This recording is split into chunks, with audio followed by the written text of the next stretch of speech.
Hi guys, இன்றைக்கி பார்த்திங்கன்னா நம்ம ஒரு இட்லி பொடி தான் பார்க்க போகிறோம்.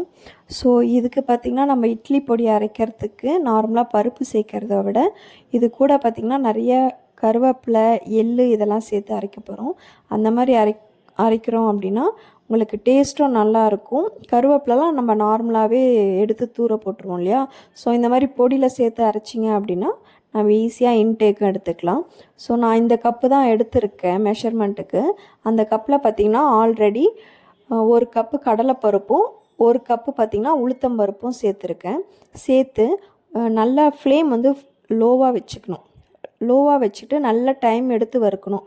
ஸோ அந்த மாதிரி வறுத்திங்க அப்படின்னா தான் பொடி வந்து லைஃப் வரும். உங்களுக்கு பருப்பில் வந்து சீக்கிரம் கெடாமல் நல்லா லைஃப் வரும். 3 மந்த்து 4 மந்த்து கூட நம்ம வச்சு நல்லா யூஸ் பண்ணிக்கலாம். ஸோ இதை நல்லா வறுத்து எடுத்துக்கலாம். ஓரளவுக்கு கலர் மாறணும், கடலைப்பருப்பும் உளுத்தம்பருப்பும். ஸோ கலர் மாறினதுக்கப்புறம் பார்த்திங்கன்னா அதே மெஷர்மெண்ட்டில் பார்த்திங்கன்னா ஒரு கப் அளவுக்கு பொட்டுக்கடலை வறுத்து எடுத்துக்கலாம். ஸோ இது நல்லா வறுப்பட்டு வந்துருச்சு ஓரளவுக்கு. ஸோ இதுக்கப்புறம் பார்த்திங்கன்னா இதை ஒரு வேறு இதில் மாற்றிட்டு நம்ம ஒரு கப் அளவு பொட்டுக்கடலை எடுத்துக்கலாம். பொட்டுக்கடலையும் நல்லா கலர் மாறுற அளவுக்கு வறுத்துக்கணும்.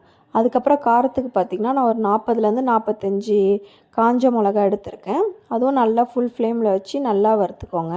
இது பார்த்திங்கன்னா ஃப்ரெஷ்ஷான கருவேப்பிலை ப்ளஸ் வந்து நான் ஒரு 1 வீக்காக வெயில் படாமல் நிழலில் காய வச்ச கருவேப்பிலையும் எடுத்துக்கிறேன். ரெண்டுமே போட்டு நல்லா ஃபுல் ஃப்ளேமில் வச்சு வறுத்திங்க அப்படின்னா நல்லா மொறுன்னு வந்துடும் உங்களுக்கு. ஸோ இதையும் நல்லா வறுத்து எடுத்துக்கலாம். அதுக்கப்புறம் பார்த்திங்கன்னா எள்ளு பார்த்திங்கன்னா நான் 100 கிராம் எடுத்திருக்கேன். 100 கிராம் எடுத்து அதை அப்படியே சேர்த்துட்டேன். எள்ளு வந்து நல்லா பொரிஞ்சு வரணும், படபடன்னு வெடிக்கணும். நல்லா பொரிஞ்சு வர அளவுக்கு வறுத்து எடுத்துக்கலாம். அதுக்கப்புறம் கடாயை ஆஃப் பண்ணிவிட்டு பெருங்காயப்பொடி சேர்த்துக்கலாம். பெருங்காயப்பொடியும் அதுக்கப்புறம் பார்த்திங்கன்னா பெருங்காயப்பொடியை மாற்றினதுக்கப்புறம் சால்ட்டும் சேர்த்துக்கலாம். எல்லாமே ஓரளவுக்கு வந்து கண்டிப்பாக வறுக்கணும். அப்போ தான் வந்து உங்களுக்கு பொருள் எதுவுமே கெடாமல் நல்லா லைஃப் வரும். ஸோ சால்ட்டும் போட்டு அந்த ஆஃப் பண்ண கடாயிலே போட்டுட்டு சும்மா ஓரளவுக்கு வறுத்திங்க அப்படின்னா அதில் இருக்க தண்ணிலாம் அந்த தன்மைலாம் போயிடும். அதுக்கப்புறம் பார்த்திங்கன்னா நல்லா ஆற வச்சிடணும். ஒரு 1/2 hour 1 hour அப்படியே வச்சுடுங்க. எல்லாமே வந்து சேர்ந்து நல்லா ஆறி வரணும். அதுக்கப்புறம் ஒரு மிக்சர் ஜாரில் போட்டு கொஞ்சம் கொஞ்சமாக போட்டு நம்ம வந்து அரைச்சி எடுத்துக்கலாம். ஓகேங்களா?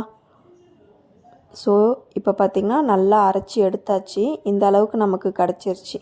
இதை பார்த்திங்கன்னா நீங்கள் நல்லா ஒரு ஹேர் கண்டெய்னரில் போட்டு வச்சிங்க அப்படின்னா கண்டிப்பாக 3 to 4 மந்த் நல்லாயிருக்கும். நீங்களும் கண்டிப்பாக ட்ரை பண்ணுங்கள். தேங்க்யூ.